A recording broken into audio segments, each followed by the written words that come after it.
স্তুতিৰ মাজত দেৱহূতিয়ে কপিলৰ আগতে হোৱা অৱতাৰৰ কথা এটাৰ বৰ্ণনা কৰিছে। আমি কেতিয়াবা কোনো দোকানত দেখা পাওঁ যে বিশাল পাৰহীন জলৰাশিৰ মাজত এটা বটগছৰ পাতত শিশু এটা শুই আছে। সেই সৰু বালকটোৱে ভৰিৰ বুঢ়া আঙুলিটো চুপি আছে। এটা দৃশ্য দেখা যায়। যদি কোনোবাই মন কৰিছে কৰবাত কেতিয়াবা এই দৃশ্যটো দেখা যায়। সেইটো হৈছে মহাপ্ৰলয়ত প্ৰভু ভগৱন্তই বিশাল জলৰাশিত পদ্মপত্ৰ নহয় বটপত্ৰৰ ওপৰত শয়ন কৰা এটা বিশেষ দৃশ্য। সেইটোকে উল্লেখ কৰিছে যে বিভিন্ন সময়ত প্ৰভুৱে বিভিন্ন অৱতাৰ গ্ৰহণ কৰে, সময় সাপেক্ষে, প্ৰয়োজন সাপেক্ষে। সেইখিনি সময়ত সেই অৱতাৰটোৰ প্ৰয়োজন। আমি ইয়াৰ আগতে বৰাহ অৱতাৰ এটা ইতিমধ্যে শ্ৰৱণ কৰিছো। কিহৰ কাৰণে বৰাহ হল যে সেই একেবাৰে ৰসাতলত থকা পৃথিৱী উদ্ধাৰ কৰিবলৈ পানীৰ তললৈ যাব পৰা তেনেকুৱা জন্তু এটাৰে প্ৰয়োজন আছিল। তজু নাভি কমলত ব্ৰহ্মা হৈলা জাত যুগে যুগে অৱতাৰ ধৰা অসংখ্যাত। যুগে যুগে এই কলি যুগটোৰ শেষতো কল্কি অৱতাৰ হয়। কাটি মাৰি ম্লেচ্ছক কৰিবেই বৃন্দাবন। আৰু এতিয়া এই কলি যুগত ভক্তৰ বাবে তেওঁৰ বিশেষ অৱতাৰটো হৈছে মহাভাগৱতৰ বাংময় ৰূপ, ভগৱানৰ মূৰ্তিমন্ত ৰূপ, বাংময় মূৰ্তি। ভাগৱতক শ্ৰদ্ধাৰে সেৱা জনালেও, শ্ৰদ্ধাৰে শ্ৰৱণ কৰিলেও, কীৰ্তন কৰিলেও তাতেই ভগৱান সন্তুষ্ট হয়। আপোনালোকে দেখাহে নাই। এনেতো আজিৰ পৰা আপোনালোকে কিছু বছৰ আগলৈ মনত পেলাওক, এই শাস্ত্ৰখনৰ লগত সম্পৰ্কই নাই আপোনালোকৰ। আপোনালোকৰ মুখত এই 4টা আখৰ আহাই নাই, ভাগৱত ভাগৱত। কৰবাত মায়েকত চলি থাকিলেও ভাগৱত আপোনালোকৰ মন টানেই নাই। কিন্তু যেতিয়া লাহে লাহে ইয়াৰ লগত সংযোগ হৈ গল, এই শব্দটো সদায় প্ৰায় আপোনালোকৰ মুখত থাকে। প্ৰথম কৰবাত শুনিলেই গম পাই ভাগৱত চলি আছে। বুজি পাইছানে? যেতিয়া বস্তুটোৰ লগত সম্পৰ্ক স্থাপন হল, আপোনালোকৰ জ্ঞানেন্দ্ৰিয়লৈ বস্তুটো আহি গল। এইদৰে সংযোগ স্থাপন কৰোতে কৰোতে আচলতে আপোনালোক নিজে একো একোখন মহাভাগৱত হৈ গৈ আছে। দেওবাৰটো পৰিল, আজি বৰষুণ আছিল, মই ভাবিছো আজি অলপ কমিব, ভালেই হ'ব। মই দুজনক কৈছিলো এই কম কমকে থাকিলে মানুহ সৰহকে পাম দিয়ক, বোলাৰ দৰে। এনেই মই অলপ ধেমালিয়ে কৰি দিছো, তথাপিও চাওক কিমান মানুহৰ সমাগম হ'ব। তাৰমানে ক্ৰিয়া কৰি আছে। ইয়াতে উল্লেখ কৰিছে, সুন্দৰভাৱে প্ৰভুজনে পঢ়ি গৈছে, পূৰ্বতে হুইয়া আছা তুমি বালকৰ নয়, এটা সৰু বালক হৈ আছিলা। বত পত্ৰে একেশ্বৰে সুতিয়া আছিলা, শুই আছিলা তুমি। আৰু প্ৰভু তাতে কৰিলা মহালীলা। বিভিন্ন লীলাৰ মাজত সেই বত পত্ৰত থকা শিশু ৰূপটো তোমাৰ অন্যতম এক অৱতাৰ। হস্ত পদ্মে চৰণ পদ্মক তুলি ধৰি, মুখ পদ্মে থাকিয়া বালকৰ ভাৱ কৰি, বৃদ্ধ আঙ্গুলিক পিয়া আছিলা হাতয়, ইও তজু শিশু ৰূপ ময়ো সেইহীন। তোমাৰ শিশু ৰূপটো চাব কাৰণে সেইটো চাবলৈ অতি ভাল লগা এটা দৃশ্য আছে। কিমান দিন যে তুমি প্ৰলয় জলত ইফালে পানী গৈছে, সিফালে পানী গৈছে, বতৰ পত্ৰটো যেন এখন নাওহে। প্ৰভু ভগৱন্তয়ো শিশু ৰূপ ধৰি অনন্ত কাল তেনেকৈ আছে। কিমান কাল, কিমান বছৰ এই পৃথিৱীখন, এই ব্ৰহ্মাণ্ডখন আছে, কোনেও তাৰ লেখ দিব নোৱাৰে। গম পাইছেনে? নাম যাৰ অনন্ত। কোনোবাই যদি সোধে এই বিশাল বিশ্ব ব্ৰহ্মাণ্ডৰ সৃষ্টি কিমান তাৰিখত হৈছিল, সেইটো কাউন্টলেছ, গণনাহীন। নাম যাৰ অনন্ত। কিমান দিনলৈ থাকিব আপুনি হিচাপ কৰিবলৈ নোৱাৰিব। ইমানবোৰ চিন্তাত কেলকুলেটৰ কাম নকৰা হৈ যাব। বিজ্ঞানে যি কেলকুলেটৰ উলিয়াইছে তাত আপুনি ইনটু মাৰি দিয়াৰ লগে লগে কেলকুলেটৰে কাম নকৰা হৈ যাব। টাইমৰ সময়ৰ লগত গণনা কৰিছো। সাগৰৰ পানী গণনা এটা আছে, মই অংকটো পাহৰিছো, এটা শ্লোক আছে। সময় আৰু সাগৰত থকা পানীৰ গণনা। আচৰিত কথা, মই প্ৰথমতে কওঁতে মোৰে কাম নকৰা হৈছিল, শ্লোকটো পাহৰিছো, আৰু এদিন মই কেতিয়া বাৰু যা নহওক। হে প্ৰভু, সেই পাতটোৰ ওপৰত থাকোতে তুমি এটা সুন্দৰ লীলা কৰিছিলা। হৰিৰ বুঢ়া আঙুলিটো তুমি চুপি চুপি আনন্দ অনুভৱ কৰিছা, যিটো শিশুসকলে এতিয়াও কৰি থাকে। সৰু ল'ৰা এটাক আপুনি 2-3 মাহৰ ল'ৰা, 4-5 মাহৰ ল'ৰা এটা ধুনীয়াকে খুৱাই থওক, মাজে মাজে কল কলাই থাকিব। আপুনি মই ভৰিৰ বুঢ়া আঙুলিটো মুখলৈ আনিব নোৱাৰো, কিন্তু যত্ন নকৰিব, একেবাৰে শিৰ ছিগি যাব। কিন্তু সৰু ল'ৰা ছোৱালী চাবচোন, একদম একে উশাহতে আনি চুইয়ে থাকে। সেই দৃশ্যটোৰ কথা সুন্দৰভাৱে কপিল ঈশ্বৰক স্তুতিৰ ক্ষেত্ৰত আওৰাইছে দেৱভূতি। আকৌ কৈছে, প্ৰভু তুমি যে বিভিন্ন সময়ত বিভিন্ন লীলা কৰিছা, আচলতে তুমি দুষ্টক দমন, শান্তক পালনৰ বাবে কৰিছা। এইখিনি এটা প্ৰশ্ন আহি যায়, সকলো যদি ভগৱানৰে সন্তান, এই দুষ্ট আকৌ কেনেকে কৰিব? প্ৰশ্নটা আহি যাব পাৰে। যদি তেওঁ প্ৰলয় কালত তেওঁ হৃদয়তে থাকে, তেওঁ যদি সৃষ্টি কৰি দিয়ে, তেতিয়াহ'লে এই মানুহবিলাকে চবে ভাল নহয়, বেয়া কিয় হৈ গ'ল? হিৰণ্যকশিপুৰৰ নিচিনা দৈত্য ওলাই গ'ল, হিৰণ্যকৰ নিচিনা মহা ৰন্ধৰ ওলাই গ'ল, কিয় ওলাই গ'ল? তাৰমানে প্ৰভু ভগৱন্ত আৰু জীৱাত্মাৰ মাজত এটাই বিশেষ সম্বন্ধ আৰু পাৰ্থক্য, তেওঁ জীৱবোৰ সৃষ্টি কৰি সেই মনটোৰ ওপৰত তেওঁ স্বত্বাধিকাৰ ৰাখা নাছিল। জানিবলগীয়া কথা, আপোনাৰ মোৰ সকলোৰে মন আছে, এই মনটোৰ ওপৰত দেহ অধিকাৰীজনৰহে অধিকাৰ, স্বয়ং ভগৱানেও তাত হাত নিদিয়ে। তো ইচ্ছা কৰাৰ ভগৱানে চোন সকলোৰে মনবোৰ ভক্তিলৈ ঘূৰাই দিব পাৰিলে, নোৱাৰিলেহেঁতেন নে বাৰু? চব অবাতে গৈ আছে মানুহ, সকলোকে দেখোন মনটো ঘূৰাই দিব পাৰি, কিন্তু মনৰ ওপৰত ভগৱন্তই কেতিয়াও হাত নিদিয়ে। জন্ম দিছে আপোনাক, জন্মত সহায় কৰিলে, মনটো আপুনি নিজে ব্যৱহাৰ কৰি কি ৰাস্তাৰে যায়, সৎ ৰাস্তাৰে আহিছে কাৰণে আপোনালোকে সপ্তাহৰ আজি এই বিশেষ দিনটোত শ্ৰৱণ কৰিছে। ইয়াতে কিমান মানুহ আছে অলেখ বিলেখ, মানে নাম ইয়াৰ নগৰ হৈ গ'ল। এতিয়া সেই নগৰখনত থকা সকলোবোৰে এইদৰে হৰি ভক্তিলৈ আগবঢ়া নাই, কাৰণ তেওঁলোকে মনটো ভক্তিৰে দিবলৈ দিয়া নাই, স্বাধীনভাৱে তেওঁলোকে নিজা নিজা কামত ব্যস্ত। তাকে কৈছে, কিন্তু তুমি পূৰ্বে যেন দুষ্টক বধিত, সাধু সমস্তক ৰাখিবাক পথিবিত। এইটোকে সুন্দৰভাৱে প্ৰভুৱে আওৰাইছে, পৰিত্ৰাণায় সাধু নাম বিনাশায় সদুষ্কৃত নাম ধৰ্ম সংস্থাপনাৰ্থই সম্ভৱামি যুগে যুগে। দুষ্টক দমন, শান্তক পালন কৰি এই পৃথিৱীত ধৰ্ম প্ৰতিষ্ঠাৰ বাবে মই যুগে যুগে অৱতাৰ গ্ৰহণ কৰো। সেইটোৱে তেওঁৰ লীলা। মানুহৰ যে মনটোৰ ওপৰত তেওঁ যে অধিকাৰ নাৰাখিল, তাৰে এচাম মানুহ বেয়া কাম কৰিব, দুষ্ট হৈ যাব, তেওঁলোকক কণ্ট্ৰল কৰিবৰ বাবে তেওঁ আকৌ বৈকুণ্ঠৰ পৰা পৃথিৱীলৈ এবাৰ আহিব লীলা কৰিবলৈ। বুজিব পাৰিছে? নতুবা কামেই নাথাকিয়া হৈ গ'লহেঁতেন। মনটোৰ ওপৰত যদি তেওঁ অধিকাৰ ৰাখিলেহেঁতেন, তেওঁ নিজেই গোটেইবোৰ কৰিব পাৰিলে, কিন্তু তেওঁ মনটোৰ ওপৰতো অধিকাৰ সাব্যস্ত কৰা নাই, আৰু এজন মানুহে যিমান বেয়া কাম নকৰক তেওঁ চক্ৰ ধৰি কেতিয়াও কাটি নিদিয়ে, এই কামটো নকৰে। নতুবা মহাভাৰতৰ যুদ্ধত 18 অক্ষৌহিণী সেনা শ্ৰীকৃষ্ণ চক্ৰ কটাই দেখোন যথেষ্ট, সেইটো কৰা নাইতো। অৰ্জুনক সাৰথি হৈছে, অৰ্জুনকে কৈছে, তুমি এজন ভাল যোদ্ধা, তুমি মোৰ ভক্ত, তুমি মোৰ সখী, মই তোমাক ৰহস্য কথাটো কৈছো, এইবোৰ গোটেইবোৰ অধাৰ্মিক। যুদ্ধৰ জৰিয়তে তুমি গান্ধীবাৰে হত্যা কৰা, মই তোমাক প্ৰতিফলত সহায় কৰিম। অৰ্জুনে মাত্ৰ প্ৰশ্নটো নকৰিল, আপুনিয়ে চক্ৰ ধৰি কাটি নিদিয়ে, নকৰিল মাত্ৰ, অৰ্জুন ভক্ত আছিল কাৰণে নকৰিল।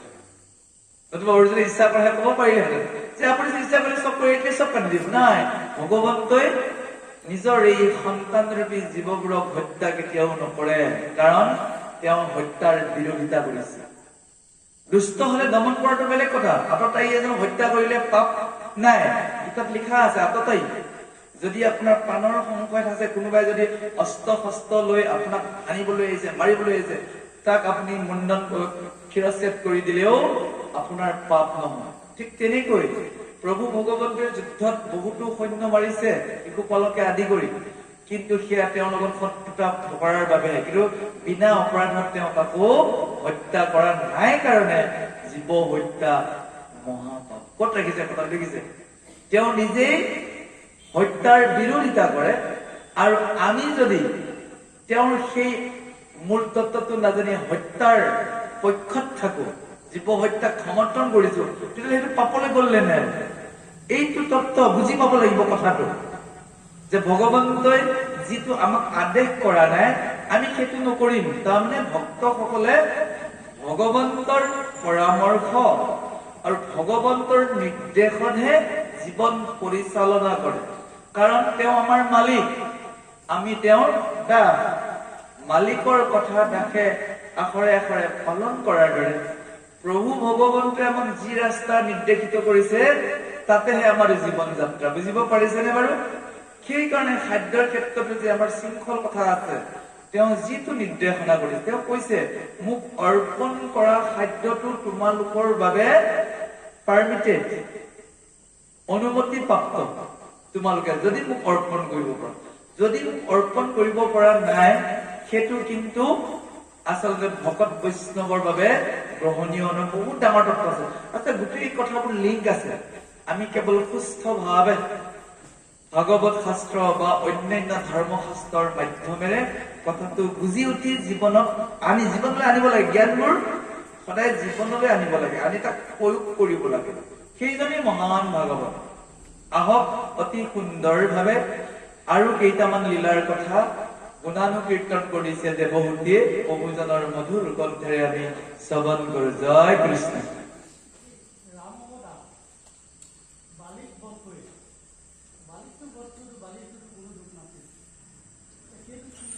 প্ৰভুজনৰ প্ৰশ্নটো ঠিকে আছে, ধুনীয়া প্ৰশ্ন। এসময়ত মোৰো এটা প্ৰশ্ন আছিলে, ভালেই লাগে অৱশ্যে। আচলতে ভক্তবোৰৰ ওপৰত আচৰিত পাইছো, যিবোৰ প্ৰশ্নত এজন ভক্তৰ হৃদয়ত আহে, প্ৰায়বোৰ ভক্তৰ হৃদয়তে সেইবোৰ প্ৰশ্ন জাগৰিত হৈ থাকে।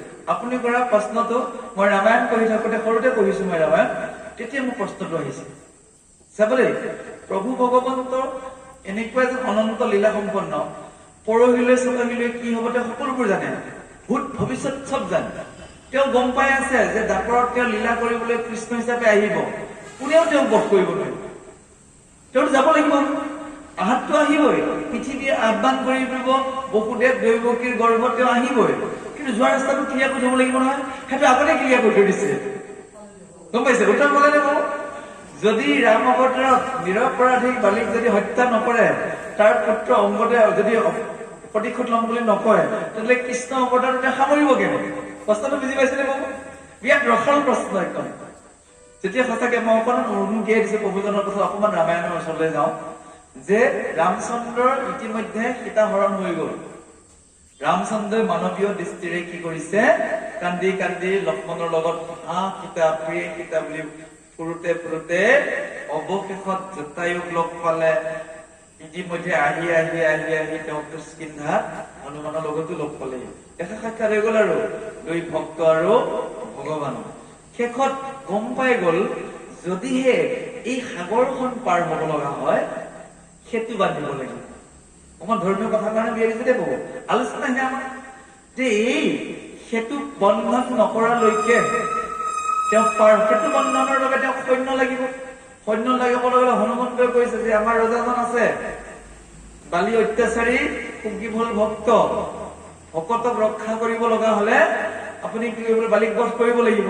এতিয়া বালিয়েতো একো অপকাৰে কৰা নাই ৰামচন্দ্ৰক, নতুবা যদি সেতু নাবান্ধে ৰাৱণক মাৰি সীতাক আনিব নোৱাৰে। বালি আকৌ এনেকুৱা এজন ডাঙৰ যোদ্ধা, হনুমন্তক মানে কি ৰাৱণক পানী খুৱাই থৈ দিছিল। এবাৰ বালিয়ে তাৰমানে সন্ধ্যা কৰি আছিল, একদম দশানন ৰাৱণে গৈ একদম বহুত কিবা কিবি দম্ভ অহংকাৰ কৰোতে প্ৰাৰ্থনা কৰা দিগদাৰ কৰি আছিল, তাৰ নেজডালে বান্ধি থৈ দিছে। বান্ধি থৈ ধুনীয়াকে সান্ধ্য কৰি উঠি 7খন সাগৰত জুবুকিয়াইছে। তেতিয়া বালি কৈছে, এই কোন তই দহমূৰীয়া মই ৰাৱণ, হুঁচিয়াৰ, মোৰ ওচৰলৈ নাই। গল কথা গল। সেই বালিক বধ কৰিব পাৰিব বুলি সুগ্ৰীৱৰ কি হোৱা নাই, মানে বিশ্বাস হোৱা নাই। কৈছে, প্ৰভু আপোনাৰ ধনুৰ বাণৰ মই শক্তি চাব বিচাৰো। তেতিয়া 7ডাল তাল একেটা বাণতে কাটি দিছে। ঠিকে আছে, দুইটা বান্দৰ দেখাত একেই, যুদ্ধ ঘোষণা কৰি দিলে। খালি এটা ঋষ্যশৃংগ পৰ্বতত গলেহে তাৰ প্ৰাণ বাচে, এইটো এটা অভিশাপ আছে, মই কিমান লৈ যোৱা নাই। তে আহ্বান কৰিলে, বালিয়ে খং উঠি গল, ভায়েক এটাক যুদ্ধ কৰিবলৈ মাতিছে, ওলাই আহি গদা যুদ্ধ হল, একেই বানৰ, মৰু মৰু হৈ গল, চিনি নাপায় দৰে। এটাক মাৰিলে যদি ইটোক মৰি যায়। সেইখিনি তুলসীৰ মালাৰ মাহাত্ম্য দেখাইছে, বুজি পাব লাগিব আমি। আচলতে ঈশ্বৰ ভগৱানে চিনি নোপোৱা কি কথা আছে। তথাপিও প্ৰাণ লৈ সুগ্ৰীৱ পলাই গল।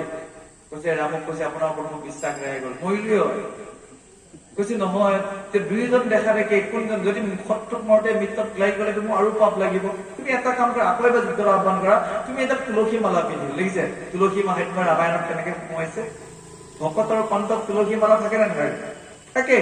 তুলসী মালা পিন্ধি আকৌ কি কৰিলে, যুদ্ধলৈ আহ্বান কৰোতে তেতিয়া ৰামে গম নোপোৱাকৈ যেতিয়া শৰ নিক্ষেপ কৰিলে, বালিয়ে বুকু ভেৰি গল, পৰি গল। তেতিয়া কৈছে ৰামচন্দ্ৰ যে, প্ৰভু আপুনি যে মোক বিধাৰ কাৰণত মাৰি পেলালে অন্যায় ভাৱে, মই কি দুখ কৰিছো? যে তুমি এটাই দুখ কৰিছা, মোৰ এই ভক্তজনক তুমি কষ্ট দিছা, তেওঁ পৰিবাৰক তুমি কি কৰিছা, পৰিবাৰবোৰ লটি ঘটি কৰিছে। কিন্তু বহুত কাহিনী, সেইকাৰণে মাৰিলে। তেতিয়া তেওঁ মৃত্যু হৈ গল। তেতিয়া পুত্ৰ অংগদে কৈছে, প্ৰভু দেশৰ নিয়ম, আপুনিতো জগতৰ ঈশ্বৰ ৰামচন্দ্ৰ অংগতে গম পাই গৈছে, কিন্তু আপোনাৰ জগতৰ ঈশ্বৰক মই কি প্ৰতিশোধ ল'ম? খুচি এইটো জন্ম তুমি নোৱাৰিবা, অহা জন্মত তুমি ব্যাস হিচাপে জৰা ব্যাস হিচাপে জন্ম ল'বা আৰু মই শ্ৰীকৃষ্ণ হিচাপে থাকিম, মোক কোনেও একো কৰিব নোৱাৰে। তুমি এই অভিশপ্ত মুখলৰ, এই যে মুখল যে হৈছিল তাৰ এটুকুৰা ক্ষয় যোৱা নাছিল, সেই সাগৰত পেলাই দিয়া মাছে খাইছিল, সেইটো জৰা ব্যাধৰ তৃণত আছিল।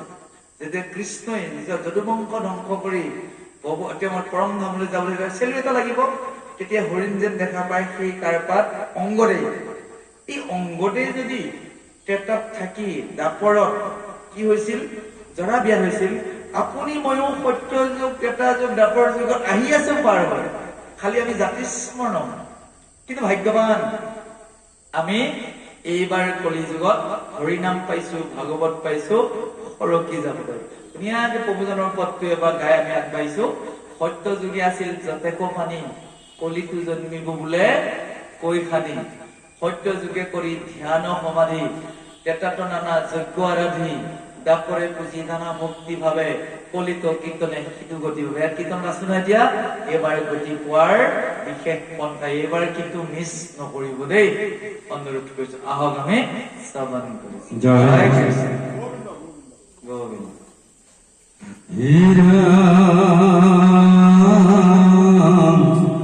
তাৰ অৰ্থ লীলাৰে ধৰা অৱতাৰ,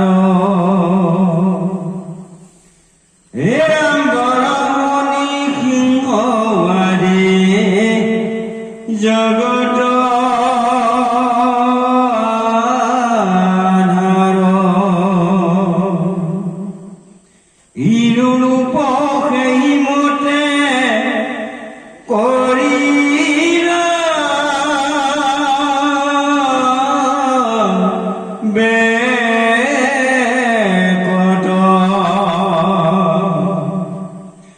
আত্মজ্ঞান পদ পব তাইবে জগত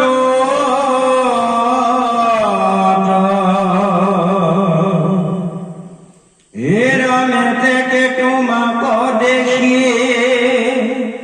হইলু কীট কীট,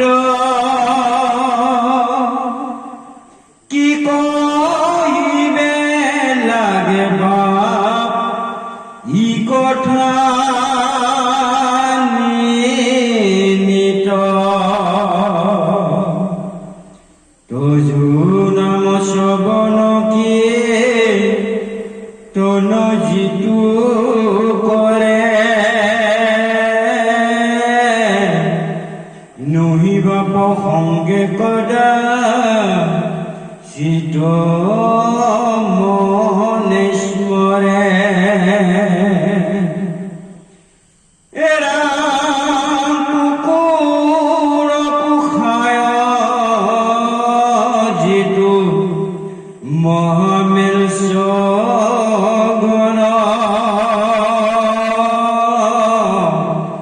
তথাপি তোমাৰ নামে পৰয় শুভন,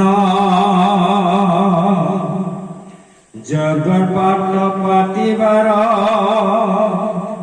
সম শুদ্ধ হয়, তজু দৰ্শন পুনু কি কয়বে লাগয়। ইমান তত্বপূৰ্ণ কথা আগবঢ়াইছে, কৈছে এই জগতৰ বিভিন্ন কাৰ্য কৰাৰ নিমিত্তে তুমি বিভিন্ন সময়ত বিভিন্ন অৱতাৰ গ্ৰহণ কৰি সেই অৱতাৰবোৰ যেতিয়া ভক্তই শ্ৰৱণ কীৰ্তন কৰিব, ভক্তজনে আহ্লাদিত হ'ব, সময়খন তোমাৰ লীলা শ্ৰৱণত পাৰ হৈ যাব। গোটেই ভাগৱতখন ইমান 18,000 পদ আছে, কি আছে ইয়াত? প্ৰভুৰ গুণ, লীলা আৰু নাম, বেলেগ কিবা আছেনে? একোৱেই নাই। প্ৰতিটো আপুনি খণ্ডতে চাওক, প্ৰভুৰ কথা আছেই, কিবা এটা ৰূপত আহিছে। ইয়াতে উল্লেখ কৰিছে বৰাহ ৰূপত আহিছা তুমি, নৃসিংহ ৰূপত আহিছা, আৰু এইবাৰ তুমি কপিল ৰূপত আহি সাংখ্য জ্ঞান দৰ্শন কৰিলা। সাংখ্য জ্ঞান এই জড় দেহটোৰ ভিতৰত থকা আত্মাৰ প্ৰকৃত স্বৰূপ উপলব্ধি কৰি সেই আত্মাক উত্তৰণৰ যি যোগ সাধনা তাকেই সাংখ্য যোগ বুলি কোৱা হয়। আত্মা পৰমাত্মাৰ বিশেষ জ্ঞান, প্ৰায়োগিক জ্ঞান। যে বৰাহ অৱতাৰত লিখিছে ইয়াতে, তাৰ অৰ্থ লীলায়ে ধৰাহ অৱতাৰ, বৰাহ নিসিংহ আদি জগত আধাৰ। বৰাহ লীলাত ভগৱন্তই পৃথিৱীখন উদ্ধাৰ কৰিলে। নৃসিংহ অৱতাৰত হিৰণ্যকশিপুৰক মাৰি মহাবৈষ্ণৱ প্ৰহ্লাদক স্থাপন কৰিলে। প্ৰহ্লাদক স্থাপন কৰাৰ জৰিয়তে বুজাই দিলে দৈত্য কুলতো বৈষ্ণৱ জন্ম হব পাৰে কৰ্মৰ সাধনাৰ জৰিয়তে, হৰি গুণানুকীৰ্তনৰ জৰিয়তে। তাৰ পিছতে উল্লেখ কৰিছে, হে প্ৰভু, একেবাৰে বেয়া বস্তু ভক্ষণ কৰা সকলেও তোমাৰ নামৰ জৰিয়তে শুদ্ধ হব পাৰে, কিন্তু নাম লৈ শুদ্ধ হম বুলি বাৰে বাৰে কোৱা কথাটো কোৱা নাই। সেইটো জানিব লাগিব। ইয়াত ধুনীয়া এটা বাক্য দিছে, কুকুৰকো খাই যিটো মহাম্লেশগণ, তথাপি তোমাৰ নামে কৰয় অশুভন। এইখিনি বুজাৰ ভুল হলে কিন্তু মানুহৰ সদায় গণ্ডগোল হ'ব। কুকুৰ ভক্ষণটো আৰু চোৰৰ ভক্ষণ, গম পাইছেনে বাৰু? চোৰ মানে বুজি পাইছে? সেই ভক্ষণটো আচলতে কিয় বেয়া জানেনে? সিহঁতে বিষ্ঠা ভোজন কৰে। বিষ্ঠা মানে বুজি পাইছে? সৰু ল'ৰা ছোৱালী এটা কামটো কৰি থওক, কুকুৰটো পটককে আহক, কামটো কৰে, বিষ্ঠা ভোজন কৰে। বিষ্ঠাটো হৈছে আৱৰ্জনীয় অলাগতিয়াল পদাৰ্থ। তাক ভোজন কৰাটোক যদি মানুহে ভোজন কৰে, ই মহাপাপ লাগে। এইটো ব্লেছ বুলি কোৱা হয়। যে এসময়ত গাৰুৰু গোবিন্দকে আদি কৰি নগাৰ নৰোত্তমকো কি দিছিল? গুৰুজনাই শৰণ দিছিল। যদিও তেওঁলোকে কুকুৰ আদি জীৱ জন্তু খাইছিল, তথাপিও নামেৰে তেওঁলোকক প্ৰভু ভগৱন্তৰ স্বৰূপ শংকৰে কি কৰিছিল? উদ্ধাৰ কৰিছিল। কিন্তু তেওঁলোকে যদি ভাবে আমি একেবাৰে মহাম্লেশগণ, কুকুৰ ভক্ষণ কৰাৰ পিছত আমাক শৰণ দিলে, আকৌ এবাৰ ঈশ্বৰৰ নাম লৈ পেলাই শুদ্ধ আজি আকৌ খাম বুলি যদি কৰে, সেইটো ভুল। সেইটো ভুল। যে এবাৰ হৈ যোৱা ভুলটোক পৰিশোধন কৰি দিয়াৰ পিছত পুনঃ যদি ভুল কৰি যায়, সি অষ্টাংগ যুগত তাৰ শুদ্ধি নহয়। নাম বলে কৰে পাপ বুদ্ধি, অষ্টাংগ যুগে তাৰ নহি, গতিকে নাম অপৰাধী হৈ যায়। এতিয়া যদি এইটো গইনা লৈ যদি আমি ভাবো দে আমি অমুক খামে, ঈশ্বৰৰ নাম লম শুদ্ধ, সেইটো আকৌ ভুল। সেইটো কৰিব নাপায়। তেতিয়া কৈছে যে তোমাৰ নাম লৈ ম্লেশগণে শুদ্ধ হয়, নাম লৈ। কিন্তু তুমিতো মোৰ চকুৰ আগত আছা, মই কিমান পবিত্ৰ। দেৱহূতিয়ে কৈ আছে যে তোমাৰ নাম ললে মহাপাপীও শুদ্ধ হৈ যায়। নামটোতে তোমাৰ নাম লোৱাই নহয়, তুমি মোৰ পুত্ৰ, তুমি মোৰ সন্মুখত সাক্ষাৎ আছে, মই কিমান পুণ্যৱতী। দেৱহূতিয়ে ফিল কৰিছে। আপুনি যেতিয়া এজন মহান ভক্ত হৈ যাব, ধৰি লৈছো আপোনাৰ আগতে কিছুমান ডিমেৰিটছ বহুত আছিল, খং বেছি আছিল, খাদ্যৰ সংস্কাৰ নাছিল, আপুনি নকৰিবলগীয়া কাম কিছুমান কৰি আছে, গধূলি সময়ত আপোনাৰ মুখখনৰ ওচৰলৈ যাব নোৱাৰি ইত্যাদি কথা এটা কৈছো। কিন্তু আপুনি সময়ৰ পৰিৱৰ্তনৰ লগে লগে ভাগৱত চৰ্চাৰ মাজত আহি আহি আপুনি ইমান এজন বিশেষ ব্যক্তিলৈ ৰূপান্তৰ হৈ গল। একো নকলেও যদি আপোনাৰ শ্ৰীমতীয়ে তন্ন তন্নকে লক্ষ্য কৰিছে, এদিন তেওঁ এই কথাটোকে কয় যে আপোনাৰ পত্নী হোৱাৰ মোৰ সৌভাগ্য হৈ গল, আপোনাৰ নিচিনা এজন মই স্বামী দেৱতা পাই গল। কাৰণ আপুনি ঈশ্বৰ তুল্য কৰিব লাগিব। বুজিব পাৰিছে যে এতিয়া দেৱহূতিৰ জ্ঞান হৈ গল, আগতে পুত্ৰ হিচাপে ভাবি আছিল, তেওঁৰ এই জ্ঞানবোৰৰ জৰিয়তে গম পাই গল জগতৰ ঈশ্বৰক পোৱাটো মোৰ বাবে মহা সৌভাগ্য। আপুনি যেতিয়া এজন মহান ব্যক্তিলৈ নিজকে পৰিৱৰ্তন কৰিব, আপোনাৰ পৰিয়ালৰ সদস্য, আপোনাৰ মিতিৰ কুটুম, আপোনাৰ বন্ধু বান্ধৱ, আপোনাৰ অঞ্চল সকলোৱে আপোনাক লৈ গৌৰৱ কৰা আৰম্ভ কৰিব। দেখিছেনে? এইটোৱে ভাগৱতৰ জয়জাত। এই বস্তুটোকে প্ৰভু ভগৱন্তই বিভিন্ন লীলাৰ মাধ্যমেৰে, ভক্তৰ মাধ্যমেৰে জনাই আছে যে তুমি বিষয়ৰ প্ৰতি ধাবিত নহয়, ভক্তিৰ প্ৰতি ধাবিত হোৱা। এই তত্ত্বটো যিজনে নিজৰ জীৱনত সম্পূৰ্ণভাৱে শুদ্ধভাৱে প্ৰয়োগ কৰি ঘৰখনত নিজকে প্ৰতিষ্ঠা কৰিব, সেইখন ঘৰ আপুনি ভগৱান হৈ গ'ল। সেইখন ঘৰৰ আপুনি থাপনাৰ মন্দিৰ মূৰ্তি হলে নাই কওকচোন। আমি যে মন্দিৰত থাপনা এখন কিবা এটা থওঁ, ভাগৱত, গুণমালা, নামঘোষা, বিভিন্ন ধৰণৰ পুথিয়ে হওক, ধৰ্মীয় পুথিয়ে হওক বা মূৰ্তিয়ে থৈছো ইত্যাদিবোৰ, থাপনাত পূজা কৰা বস্তুটোৰ আপুনি মূল্যৱান হৈ যাওক, নিজকে মহামূল্যৱান কৰি তোলক। সেইটোৱে ভাগৱতৰ মূল মন্ত্ৰ। মহামূল্যৱান বস্তুটোৱেতো ভগৱানে বুটলি লব। আপুনি মহামূল্যৱান হৈ গল, আপোনাক লৈ গুচি যাব তেওঁ নিজৰ জেগালৈকে। বুজি পাইছে? এইটোৱে মুক্তিৰ তত্ত্ব। সেইখিনি তত্ত্বিক জ্ঞানেই লাভ হৈছে কাৰ? দেৱহূতিৰ। কিহৰ জৰিয়তে? জগতৰ ঈশ্বৰ কপিল প্ৰভুৱে দিয়া সাংখ্য যুগৰ জ্ঞানৰ জৰিয়তে, যে মায়াময় জগতখনৰ কথা পাহৰি অবিনাশী চিৰশাশ্বত ধাম কৃষ্ণৰ নগৰ বৈকুণ্ঠত কিমান পাৰিষদ আছে আপুনি ভাবিব পাৰিব নেকি? কিমান যুগবে পাৰিষদবোৰ গৈ আছে, প্ৰতি যুগতে গৈ আছে, অগণন, সীমা সংখ্যা নাই বুলি কৈছে। চিদানন্দ স্থানৰ কিন্তু পৰিচিন্ন নহয়, পঢ়িয়ে ভাল লাগে। বৈকুণ্ঠখন কিমান দীঘল পুতল মানে মোৰ জানিবলৈ ইচ্ছা আছে, পঢ়ি গলো, লিখিছে তাতে যে সীমা সংখ্যা নাই। পৃথিৱীখনত এটা পৰিসীমা আছে যে ভাৰতৰ মাটিকালি কিমান, আমেৰিকাৰ মাটিকালি কিমান, চব কাউন্টিং হৈ আছে নাই, যে প্ৰশান্ত মহাসাগৰৰ পানীকালি কিমান, চব কাউন্টিং হৈ আছে। কিন্তু সীমা সংখ্যাবিহীন ভাৱে পৰিচিন্ন নহয় কৰি ৰাখিছে। কিমান জীৱই ভক্ত হৈ তালৈ যাব হিচাপ নাই, যত থাকি অনন্ত কাললৈ মানুহ চিৰ সুখত মগ্ন হৈ থাকিব পাৰে, সেইখনেই বৈকুণ্ঠ ধাম। সেই জ্ঞানটোৱে যাৰ মানৱ জীৱনত আহিল, তেওঁ আৰু দ্বিতীয়বাৰ এই পৃথিৱীলৈ আহি জন্ম মৃত্যুৰ চক্ৰত পৰিবৰ কাৰণে ইচ্ছা নকৰে। তোমাৰো ভয়ংকৰ ৰূপক দেখিয়া প্ৰভু মোৰ ভয় নাই, সংসাৰ চক্ৰৰ নিকাৰ দেখিয়া ধাতু সদায় ধাতু উৰাই। প্ৰহ্লাদে সেইটোহে ভয় কৰিছে, যে ইমানবোৰ মানুহে হৰি ভক্তি বিমুখ কৰি আকৌ জীৱন মৰণ কৰি থাকিব, এইটোহে ভয় লগা কথা। নিজৰ পৰিয়ালটোত যাতে তেওঁলোক তেনেকুৱা অথাই সাগৰত নপৰে, আমি সকলোৱে যত্নপৰ হব লাগিব। ঈশ্বৰ ভক্তিৰ জৰিয়তে, ভাগৱত শ্ৰৱণ কীৰ্তনৰ জৰিয়তে আহক। আৰু সুন্দৰ উপমাৰে আগবঢ়াই নিছে আমাৰ দেৱহূতিৰে স্তুতি, প্ৰভুজনৰ কণ্ঠৰে আমি শ্ৰৱণ কৰো। জয় কৃষ্ণ।